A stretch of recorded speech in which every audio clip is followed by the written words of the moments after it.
What if I told you one of the oldest stories in the world perfectly predicts a modern financial catastrophe? A story about a young man who demanded his inheritance early, blew it all on reckless living, and hit rock bottom. It's a story about a terrible financial plan, but it's also about a surprising path to redemption, and it might just reveal what your bank balance can never tell you about being truly rich.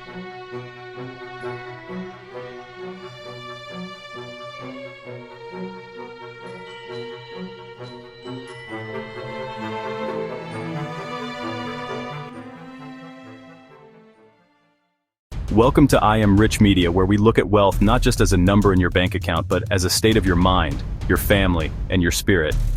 Today we're diving deep into one of the most famous parables of all time, the prodigal son.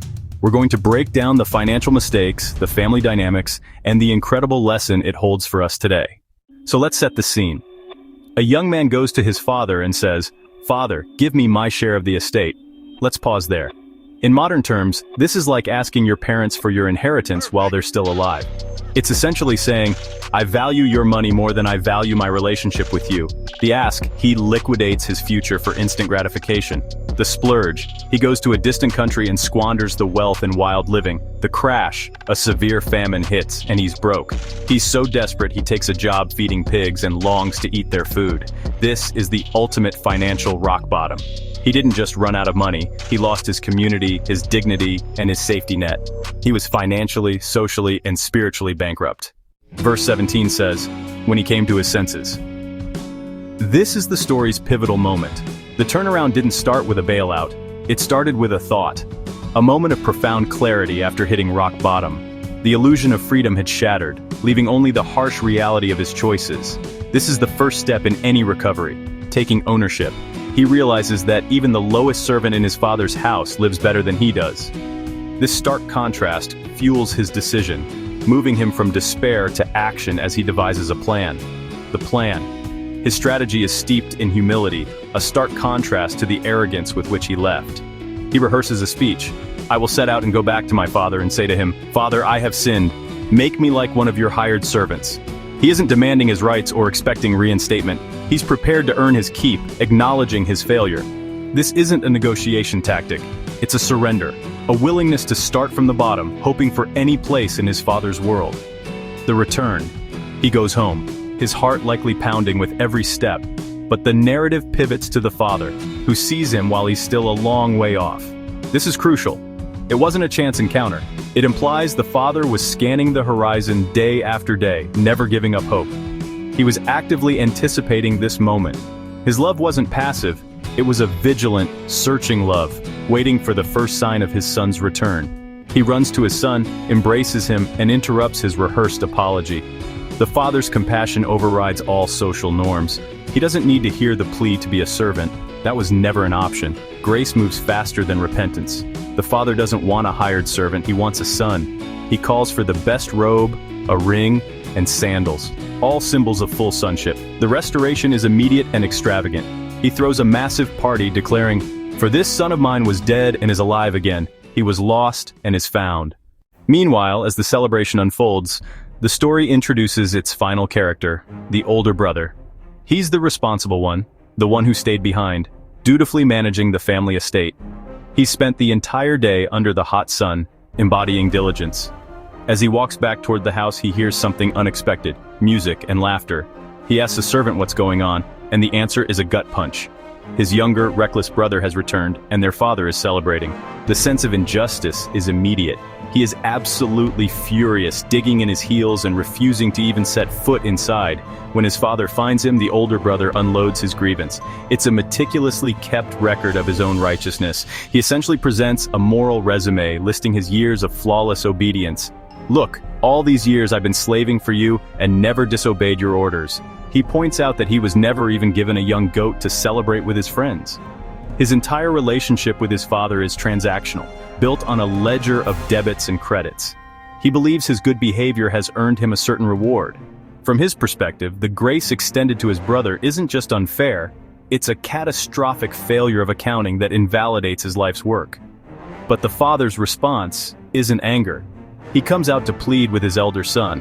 His words are gentle, but they carry the full weight of the parable's meaning. "My son," he says, You are always with me, and everything I have is yours. This is the knockout punch of the entire story. The father reveals a stunning truth. The older brother already possessed everything. He didn't need to earn a goat. The entire flock was his. He was so busy working for the father that he forgot how to simply be with the father. He had full access to the family's wealth, but enjoyed none of its benefits. He was a co-owner of the estate, yet lived like a slave. Financially rich, but relationally bankrupt. He was physically on the property, but emotionally, he was just as lost as his brother had been. Jesus' famous parable isn't just an ancient story. It's a profound mirror reflecting our own hearts, especially in how we view our resources. It presents three distinct financial and spiritual personalities. As we look at them, the question isn't just which one you are now, but which one you are becoming. First, do you see yourself in the prodigal son? This is the spirit of you only live once, the belief that true life is found in breaking free and chasing experiences. It's the allure of the distant country, where you can finally be your own boss and answer to no one. In today's world, this might look like racking up credit card debt for that perfect Instagram vacation, or chasing high-risk, speculative investments, hoping for a quick win. It's a life lived for the moment, but it often ends in a pigsty of regret, an empty bank account, broken relationships, and a hollow feeling inside. The story's powerful lesson is that the journey to true wealth doesn't start with a winning lottery ticket. It begins with the humble act of coming to your senses.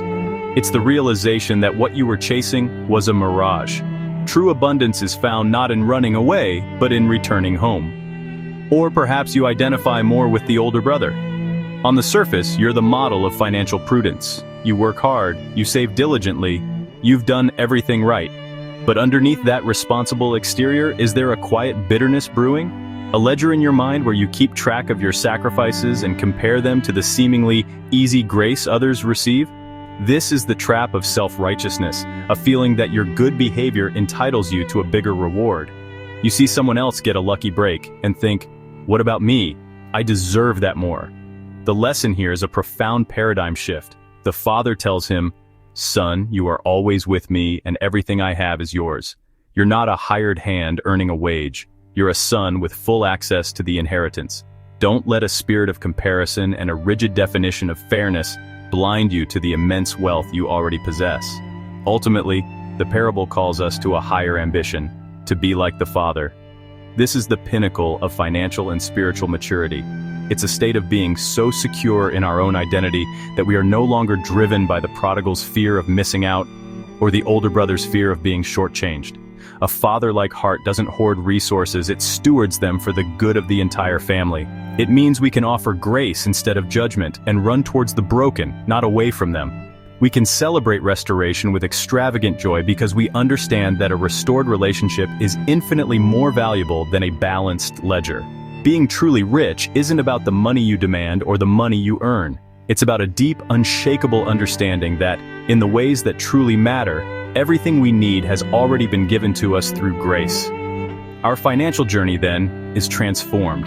It becomes less about building a personal fortress against the world and more about learning to be generous conduits of the abundance we've already received, creating a legacy of grace for others to inherit.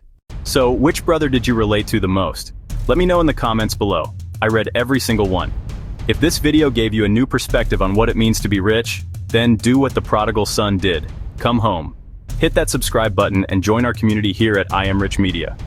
For those who want to go deeper, I've put together a free guide on creating a budget that reflects your values, not just your expenses. The link is in the description. Thanks for watching. Remember, true wealth is a state of your heart.